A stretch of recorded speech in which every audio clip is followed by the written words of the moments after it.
በአማራ ብሔራዊ ክልላዊ መንግስት በሰሜን ሸዋ ዞን በሰያደብርና ዋዩ ወረዳ በሰላም በልማትና በመልካም አስተዳደር ዙሪያ ከክልልና ከዞን የመጡ አመራሮች በአጠቃላይ የወረዳውን የስራ እንቅስቃሴ ተመለከቱ።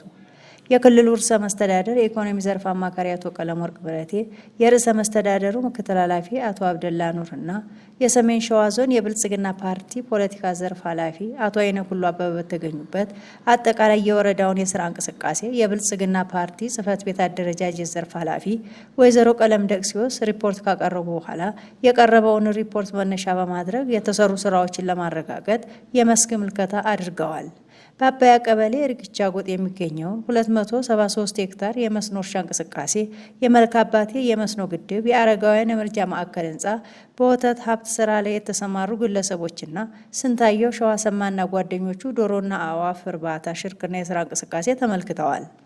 የርዕሰ መስተዳደሩ ኢኮኖሚ ዘርፍ አማካሪ አቶ ቀለመወርቅ ብረቴ በጉብኝታቸው በተመለከቱት ስራ በተለይ በአባያ ቀበሌ ርግቻ ጎጥ ያለው የመስኖ ስራ እንቅስቃሴ አድንቀዋል።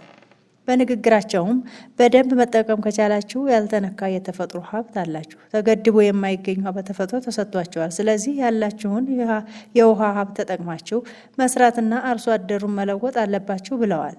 እኛም በተቻለ መጠን ትኩረት ሰጥተን በጋራ እንሰራለን ብለዋል። በድጋሜ ተመልሰው መጥተው ምን ያህል እንደለማ ለማየት እንደሚመጡ ቃል ገብተዋል። በተመሳሳይ የርዕሰ መስተዳደር ጽህፈት ቤት ምክትል ኃላፊ አቶ አብደላ ኑርና የሰሜን ሸዋ ዞን የብልጽግና ፓርቲ ፖለቲካ ዘርፍ ኃላፊ አቶ አይነኩሉ አበበ በምልከታቸው ያዩትን ስራ አበረታተው በቀጣይ ምን መሰራት እንዳለበት ጠቁመዋል።